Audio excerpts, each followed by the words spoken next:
Today's newspaper. Mrs. Hudson must have left it early this morning. Baines's murder has made the front page. The news has spread quickly. The poor man shot at point-blank range. He had faith in Holmes right to the end, and it cost him his life. Holmes's pipe. Broken. I didn't notice it the last time. We think that we know the people around us, those who are close to us, who are part of our everyday lives, parents, colleagues, companions, friends. Then something unexpected happens, and it tears away the blinkers which we have chosen to wear. And it's at that precise moment that we finally see the true nature of those who always mattered the most to us. But in Holmes's case, what could have pushed the man, whom I have always considered as honest and loyal, to sink to such barbaric crimes and cold-blooded murder? I don't have the answer, but one thing is certain. Up until today, I had a friend. A noise, but it's coming from the flat, I'm sure.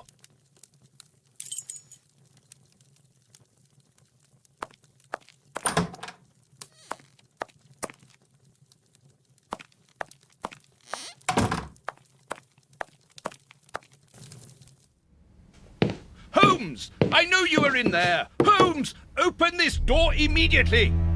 I think that I would rather not. Tell me the truth, Holmes! I need to know! You have no right to keep the truth from me! Tell me! I am sorry, Watson. Open this door, or I will break it down! Do what you like. The door is not locked. You've driven me to this!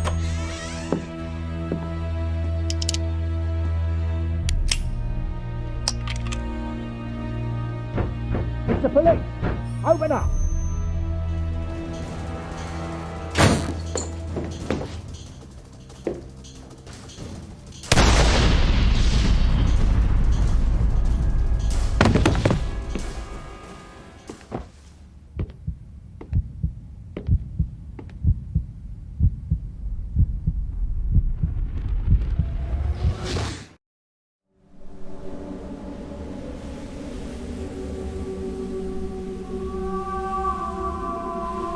Why did it have to come to this, Holmes? All those years of friendship and respect, of trust, everything that we went through together, and you deceived me all along, damn you! I wish that I had seen through all of your lies. But now, it is over. It is all over. After so many days of relentless investigations and sleepless nights, I returned to the Thames area, to the very place where the bishop's nephew had died. I only had one trail left to explore, one last desperate attempt to understand recent events. I descended into the putrid, dark, suffocating depths of the town, the sewers. The fresh breeze from the Thames gave way to the stale, dank air of the dark tunnels. A shadow moving through an underground labyrinth, tormented, wandering through this humid, oppressive purgatory. What I might find mattered little. The most important thing was to keep moving.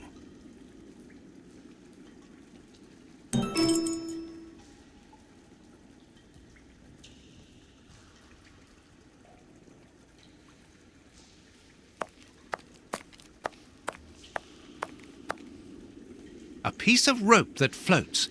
If it's long enough, then it might be useful. It's very heavy.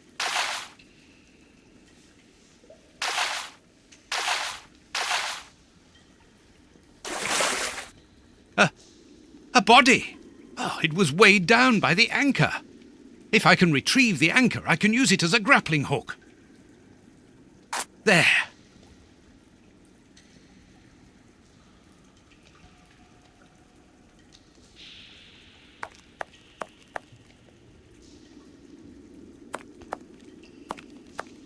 can see something.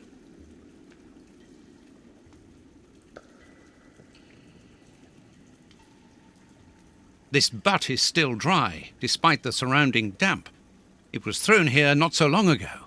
Let's be careful.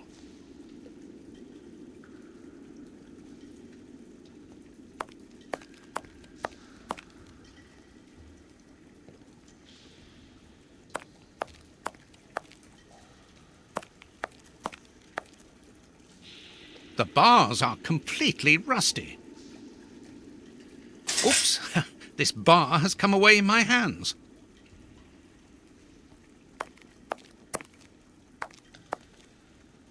The bars on this grate are completely rusty. The bars... This will be useful.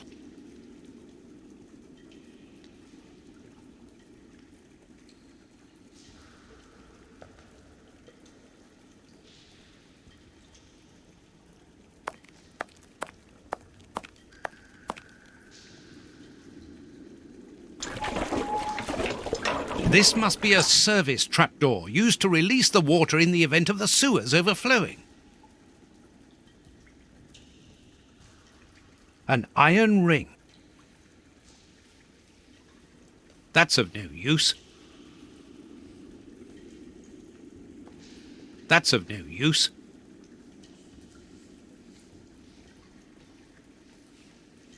That's of no use.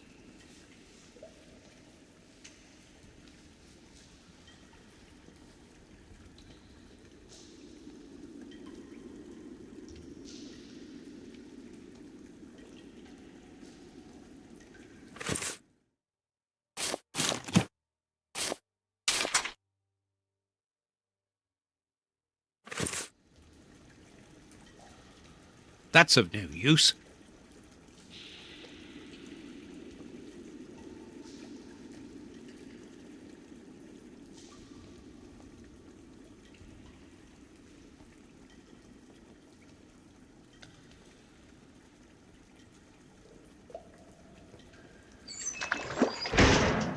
A boat! I'm on the right track. I must cross the canal to see who landed here.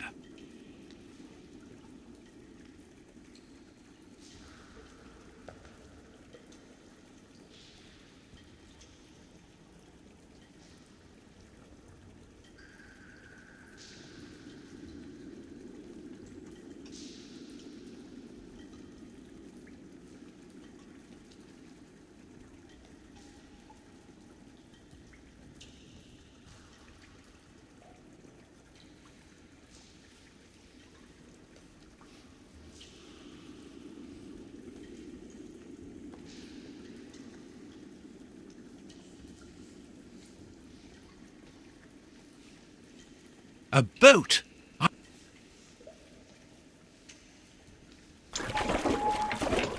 This must be a service trap. That's of no use. An iron ring. That's of no use.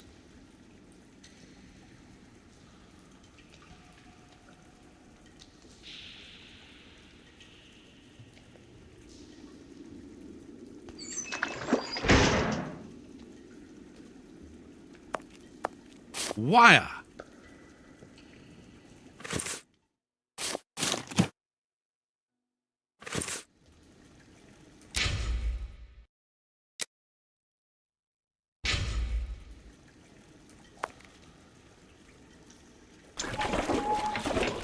This must be a service trapdoor.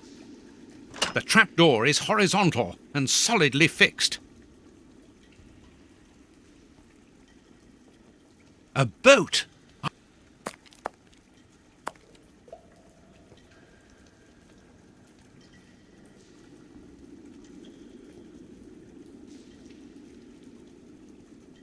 First try. Now let's pull the boat back here. The boat is tied up on the other bank. It's impossible to pull it back to me.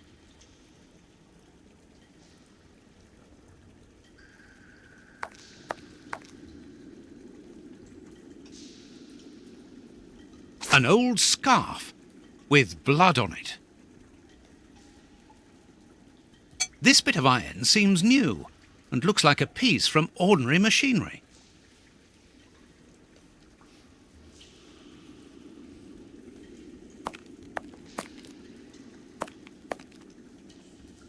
Footprints.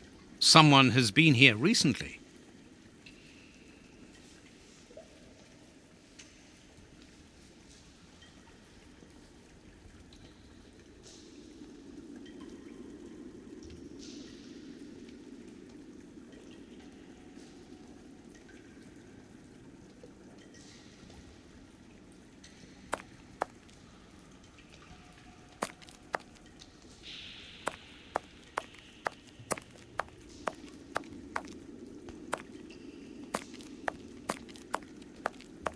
Footprints. Someone has been here recently.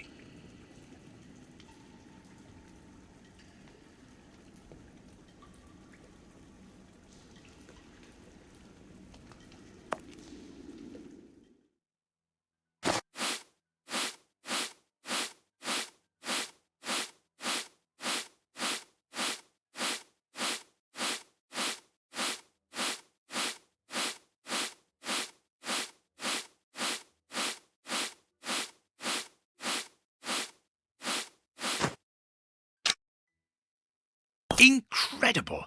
This grate is new and has a mechanical locking system.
Open?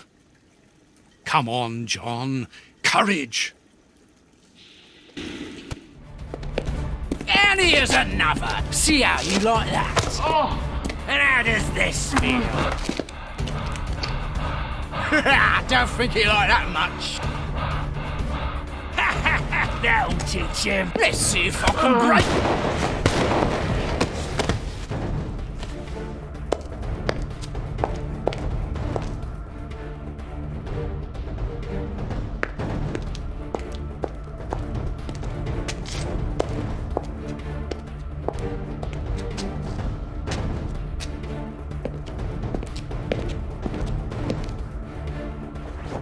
Holmes!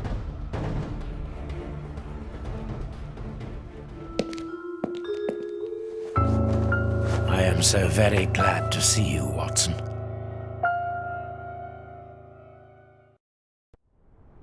Whee! Yes, he's alive! The bad guys had better watch out now. Grandpa's alive, and he is a good man. I knew that he was. Uh-oh, they're going to be sorry now. Mike! my grandpa rule. Yes, and my grandpa saved him. Read it. You are alive. I don't know what to feel, relief or regret. Watson, my friend. You are not in a good state, Holmes. Neither are you. I suppose not. Can you walk? Not without your help. Why did you fake your own death? And who were those men? I have to carry on with the investigation. Alone. John, I'm innocent. I'm not an accomplice of those men. Look at me. Do I look as though I could be their boss? Am I in a position to give such orders? What a relief. Oh, my God, what a relief. But how... Curare, hemlock, a few Indian plants, and sheep's blood to create the impression of death. A pathologist who owed me a favor for the death certificate. Holmes, I was talking about this affair of... I will explain everything, my friend, but we must leave here. Yes, let's go back to Baker Street. I'll help you. Lean on me. Home at last. I have missed this old room very much, Watson. I put everything back in place after Baines went through it, but I didn't stay here. I couldn't face it. Sit down, my friend.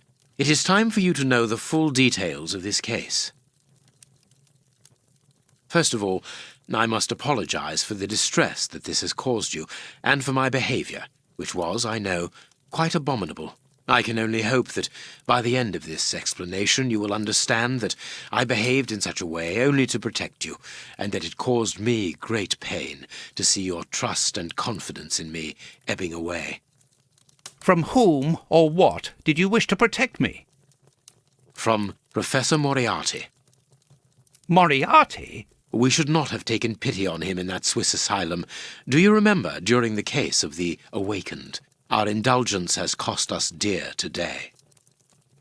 He's responsible for the bishop's murder? Yes, but that was only a small detail in his plan, a detail which he had to eliminate as it compromised the whole of his diabolical project.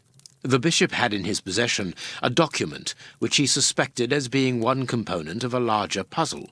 The ramifications were unknown to him, but he considered the matter as sufficiently important that he should consult me. The day before our macabre discovery, his nephew, who was in his confidence, brought to him an important element which helped him understand Moriarty's grand plan. It was at that moment that two men began to comprehend the seriousness of the situation. The bishop then decided to contact me. Against his nephew's wishes? Was that what they argued about? Yes. But Moriarty found out that the bishop knew of his projects, and he arranged for his murder. The murderers were also supposed to bring back the document that the nephew, young Hampford, found, but they were unable to open the safe. What was the document? Evidence of Prince Woodville's implication in the project. The nephew must have retrieved it from the Royal Archives, where he worked. A link to the crown. Yes. Moriarty wanted to overthrow Queen Victoria and place the prince on the throne of England.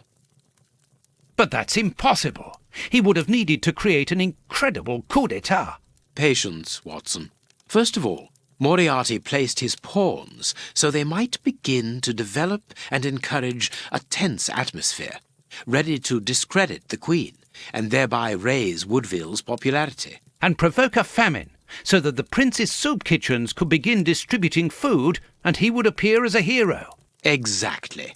Moriarty quickly learned that I was making inquiries as to his plan, and, without wishing to sound vain, he knew that I was the only person capable of upsetting his schemes. He therefore set up a plan that I be discredited and thought of as a criminal.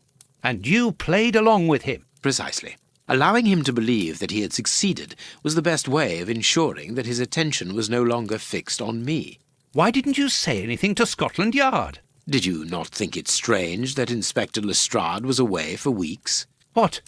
You mean to say that Baines was working for Moriarty? I understand. The bishop's murderers were in the hands of this traitor, and you were therefore at a dead end after our investigations at the opium den. Yes, and Bain's authority allowed him access to the police archives. He changed and forged all the charges in the documents that you saw at Judge Beckett's house.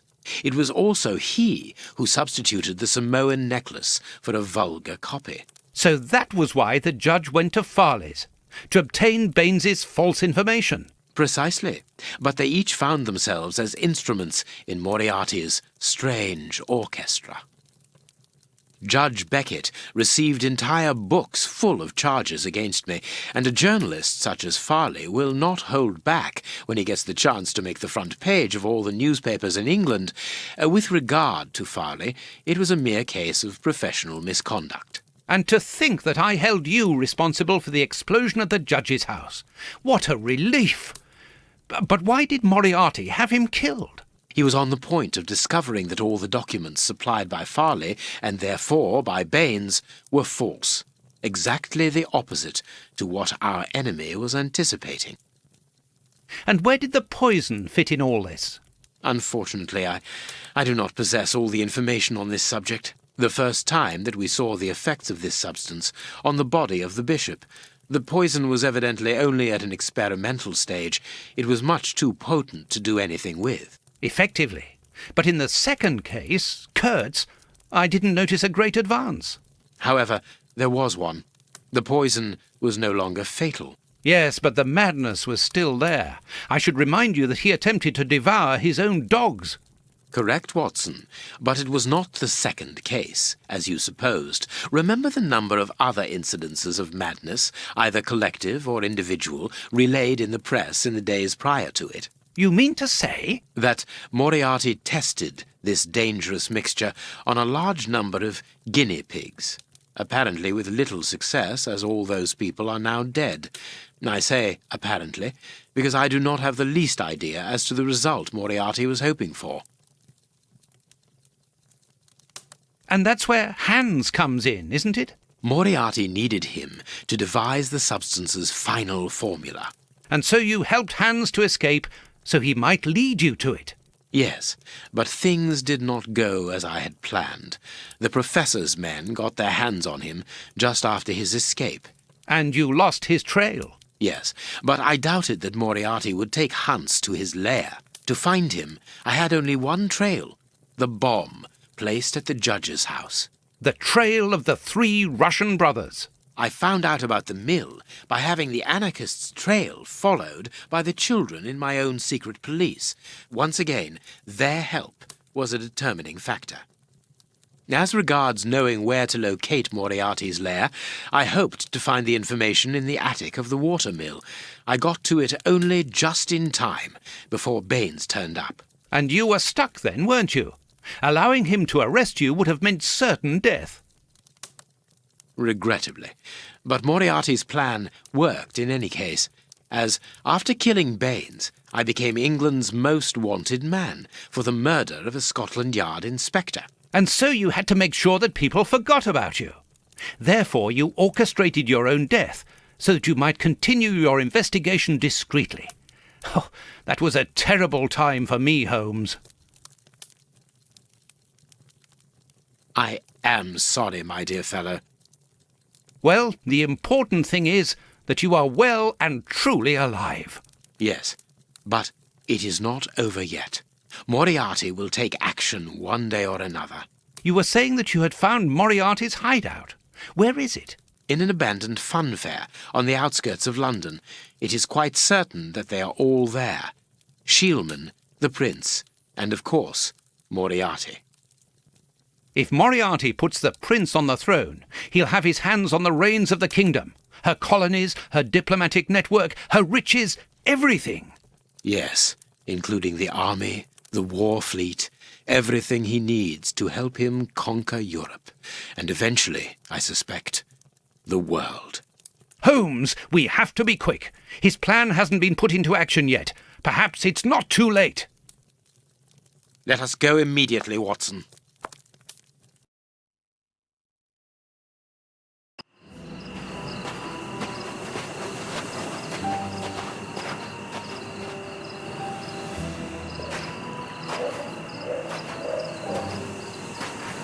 Do you really believe that Moriarty is in there, behind that fence? Something in the wind seems to suggest it, Watson. I have a peculiar acid taste in my mouth, if that is what you mean, Holmes. Well, yes. The air is tainted still with toxic fumes from the factory chimneys. I believe that I read about this place. The funfair was abandoned after the factory was built so close by. It was said that even the ice cream tasted bitter.